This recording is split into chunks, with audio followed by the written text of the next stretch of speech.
Salut à tous et bienvenue sur Star Wars Légion France. Aujourd'hui, on se retrouve pour un petit match du moment, les B2 contre les Phase 2. Let's go!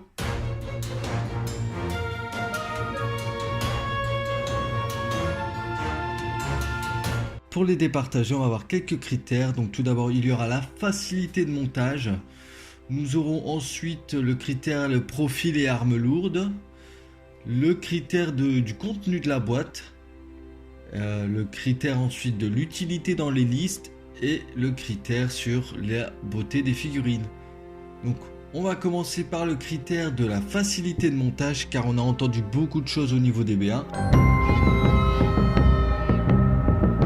Pour commencer, on va parler des phases 2. Donc les phases 2 sont sur grappe. Je crois que c'est la première unité de la République qui est sur grappe. Cependant, ils sont pas super simples à monter et il y a certaines jointures qui seront assez difficiles à masquer, je pense même après peinture.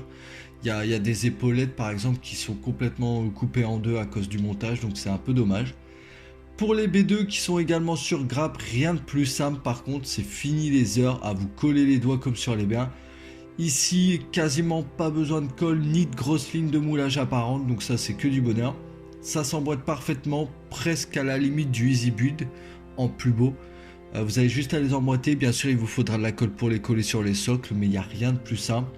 Donc au niveau des facilités de montage, le point va directement au B2 qui est très certainement une des unités sur grappe les plus simples à monter à ce jour.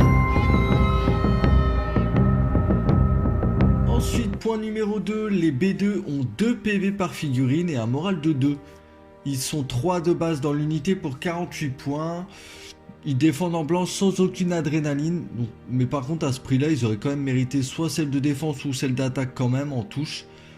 Ils tireront à portée 1-2 avec un noir à blanc par figurine. Donc avec votre escouade à 48 points, vous aurez une escouade qui balance 3 des noirs, 3 des blancs, ce qui est déjà pas trop mal. Pour 16 points, vous pourrez ajouter un troupier supplémentaire, un B2 supplémentaire, donc qui vous montrera votre pool de dés à 4 noirs, 4 blancs, ce qui est pas mal. Et vous aurez aussi le choix entre 2 armes lourdes, donc le B2H1 Trooper pour 32 points, qui tirera à portée 2-3 avec 2 rouges, 1 blanc, qui a également Blast, qui ignore les couverts, ça c'est très bon. Le mot-clé cycle, parce que la carte s'incline, et Impact 2. Mais justement, la carte s'incline, vous avez le mot-clé cycle, donc ce qui veut dire que tour 1, vous tirez avec ça, tour 2, vous ne l'utilisez pas, hop, la carte se relève toute seule, ça c'est cool. Ou également, vous aurez le B2 ACM qui pour 26 points à portée 2 lancera 3 des rouges sans mot-clé. Donc c'est pas trop mal aussi, pour 26 points 3 des rouges, ça vous fait un bel arc-en-ciel, par exemple si vous mettez 48 points plus les 26, ben vous jetterez 3 noirs, 3 blancs, 3 rouges, c'est que c'est vraiment pas mal, mais sans mot-clé du coup, donc vous êtes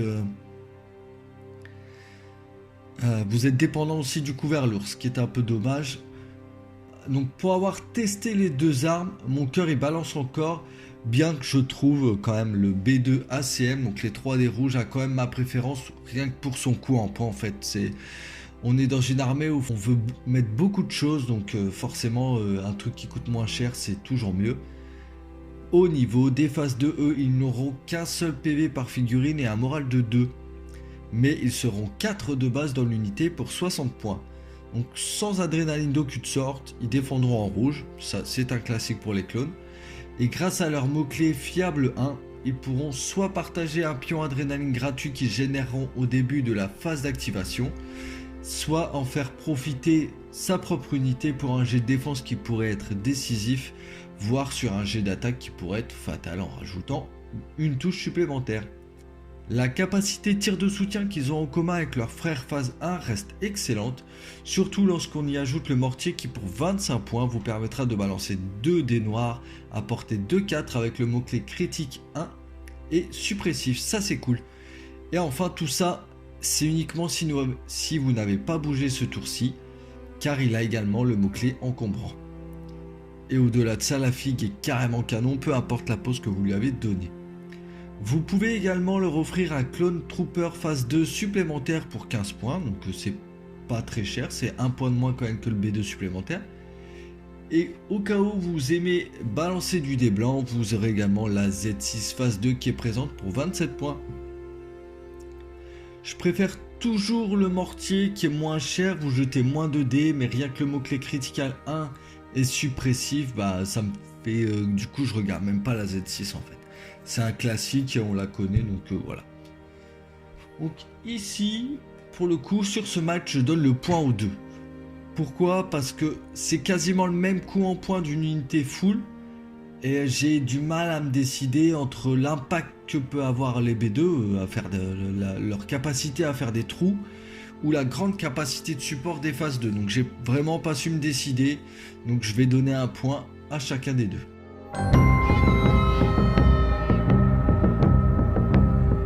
Au niveau du contenu de la boîte, pour les phases 2, vous aurez un pion avec le 3 pour les pions suppression. Donc ça c'est très bien. Et vous aurez également la carte repérage qui commode très bien avec eux. La carte grappin, bon, toujours intéressante. Ainsi que la grenade à impact qui peut toujours servir, surtout avec la méta des chars qui devrait pas tarder à arriver. Vous avez également les deux armes lourdes forcément et la carte de phase 2 supplémentaire. Voilà, c'est tout pour les phases 2. Au niveau des B2, sur la plaquette, en dehors du fait d'ouvrir une nouvelle unité pour la CSI, rien de fou. Même si ça fait extrêmement plaisir d'ouvrir une plaquette, mais là c'est le cœur qui parle plutôt que la raison. Vous avez même pas de pion suppression à 3, donc ça je trouve ça un peu triste, c'est cool. Vous aurez également les deux armes lourdes ainsi que la carte du B2 supplémentaire, mais aussi la liaison haute qualité qui on le sait déjà marche très bien dans l'armée CSI, ainsi que l'antenne de communication intégrée qui pour 3 points vous permet de recevoir un ordre jusqu'à la portée 4 qui d'ordinaire est à 3. Donc pourquoi pas, mais en tout cas pas de liaison haute qualité sur les B2. Ça c'est non, parce qu'ils n'ont pas la coordination. Ici pour ce point, je vais donner le point aux phases 2 car directement dans votre boîte vous avez une carte d'amélioration qui s'énergise très bien sur votre unité. La carte repérage, je l'ai cité, et vous avez également un pion avec 3 pions suppression en même temps. Donc ça vraiment, ça fait très très plaisir. Quatrième point, utilité dans les listes. DB2 en renfort rapide, ça peut piquer très très fort.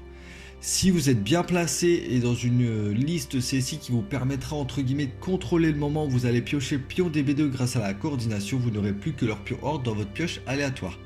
Donc ça c'est très bon au niveau des scénarios renfort rapide, au moment où vous allez piocher, vous savez que vous pouvez piocher en dernier. Ça c'est très bien. Mais l'unité reste tout de même chère pour son impact, bien qu'un moral de 2 soit le bienvenu en cas de mort prématurée de votre commandant, hein, ça c'est toujours bon à prendre. Avec leurs 2 PV par figurine, il faudra bien veiller à rester à couvert lourd autant que possible, car couvert lourd plus armure 1, ça commence à faire beaucoup. Il va falloir faire de la touche ou du critique, parce que là de base, grâce à ça, vous annulez déjà 3 touches, et ça c'est très bon.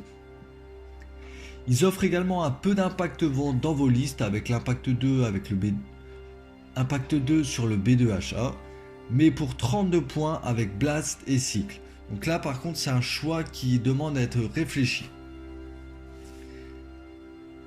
Bien que n'ayant qu'un PV comparativement au B2, les phases 2 sont plus une unité de support qui avec le mortier pose pas mal de suppression à portée 4. Ils permettront aussi de ne pas céder à la panique en cas de mort de votre commandant grâce à leur moral 2. Ça c'est très bon, hein, du moral 2 dans les trous ça fait toujours plaisir.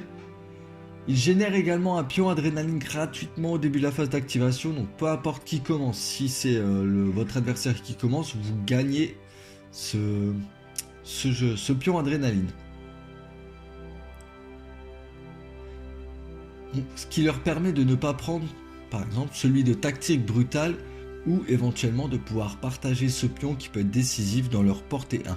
Si vous voulez absolument protéger quelque chose et qui se trouve dans la portée 1 de vos phases 2, vous pourrez gratuitement leur donner un pion vert. Ça c'est très très bon. Si vous leur ajoutez la capacité repérage comme je disais plus haut, leur portée d'attente passe à 3 et avec le mortier et un mot-clé comme tir de soutien, vous ferez réfléchir votre adversaire à 2 fois avant de se lancer bêtement à la charge. Ce qui veut dire que là votre portée d'attente elle devient quand même assez violente. Pour résumer ici, je donne le point en phase 2 parce que leur capacité à jouer support qui génère un pion adrénaline gratuitement, déjà c'est fort. Un mortier à portée 4 avec critical 1 et suppressif, c'est encore mieux. Et leur morale de 2, ça rendra un zeste moins dramatique la mort de votre Rex, si jamais vous devez perdre votre Rex. Voilà. Au niveau des figurines, phase 2, comme je vous l'indiquais, ils sont sur grappe, donc tout le travail qui va avec, et évidemment, hein, il faut dégrapper, il faut ébarber, tout ça. Les figurines et les poses sont vraiment super, mais je regrette un peu le manque de choix dans les poses tout de même. Dans le sens où vous ne pourrez pas vraiment choisir de vos poses en fait, c'est comme ça et puis c'est tout. Que les phases 2 laissent peu de choix au niveau des poses, mais celle-ci reste dynamique, hormis le mortier qui a plusieurs poses, donc soit le mortier au sol, le mortier sur le dos. Vous avez pas mal de petits casques aussi, c'est très sympa. Au niveau des B2 qui sont sur grappe également, le travail s'effectue très vite. Vous dégrappez, vous enlevez éventuellement les traces et quasiment prêt à jouer. Comme pour les phases 2, les poses sont assez peu permissives, mais ça reste dans l'idée de ce qu'on se fait des B2. Droit, un bras en avant pour dézinguer du clone. Donc ici, je donnerai le point au B2, car il y a assez peu de travail de modélisme à faire dessus. Les figurines sont vraiment très belles et comme je le disais, les B2 vous les voyez comme ça en fait. Dans votre idée, les B2 étaient comme ça, donc vous n'avez pas de surprise. Donc après les comptes, nous tombons sur une égalité parfaite. Donc pour les départager, je dirais que les phases 2 remportent ce match. Pourquoi ? Car vous aurez 7 figurines dans votre boîte des phases 2 au lieu de 6 pour cette DB2 tout simplement. Voilà, donc je vous rappelle que vous pouvez toujours précommander la VF de ces deux boîtes chez MaxiRev. Je vous mettrai le lien dans la description. Si vous n'êtes pas abonné, n'hésitez pas à le faire, ça fait toujours plaisir, à mettre le petit like, tout ça. Je sais que ces boîtes sont à l'heure actuelle extrêmement difficiles à trouver en VO pour ceux qui cherchent de la VO. Voilà, il me fallait que je vous fasse une petite vidéo pour les présenter. Je remercie encore énormément MaxiRev de m'avoir trouvé une boîte de phase 2 et de B2 pour pouvoir vous les présenter. Je vous dis à très vite sur Star Wars Légion France. Peace les gens.